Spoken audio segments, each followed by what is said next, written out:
When you're dealing with story-driven games, I make it a particular goal of mine to try not to give too much away about them.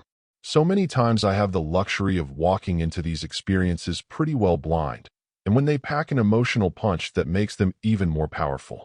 So, if you think you may be interested in a game that mixes heartbreak and what will feel like some very creative puzzle design at times, you can stop reading now knowing that I think the game is brilliant and well worth the few hours it offers for a very humble price. If you've decided to keep reading, I'll discuss a little more, though I really have no desire to ruin anything, so I'll still try to be as vague as I can. Given that I have family that have suffered from a pretty wide range of mental health issues, I'm particularly sensitive to how they're depicted and sometimes used in games.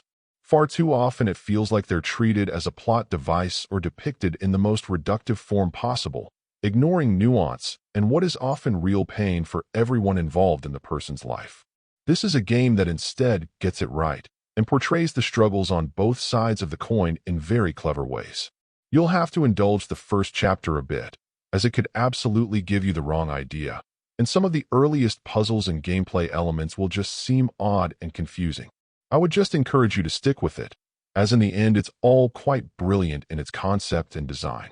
Everything carries purpose and real value once things come into focus. Saying more, unfortunately, I think would risk ruining the experience. I will say that my personal connection to this made it particularly hard to get through near the end without needing to go through a box of Kleenex. But I applaud what the developer has pulled off, somehow getting both key aspects of the experience right. While many will nail the story side of the equation, the gameplay will often be non-existent or seem a bit disconnected. When the gameplay side is the winner, far too often the story ends up just feeling like a convenient device that just helps drive, but is underdeveloped. It's rare that I find myself wanting to yell praises for story-driven games from the rooftops, but this is one that absolutely deserves the effort. Overall, my final score for the game ended up being a 9.6.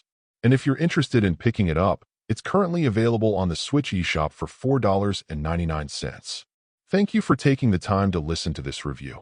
And if you'd like more information or ideas of indie games worth checking out on the Switch or the Switch 2, be sure to click on the link provided in the description.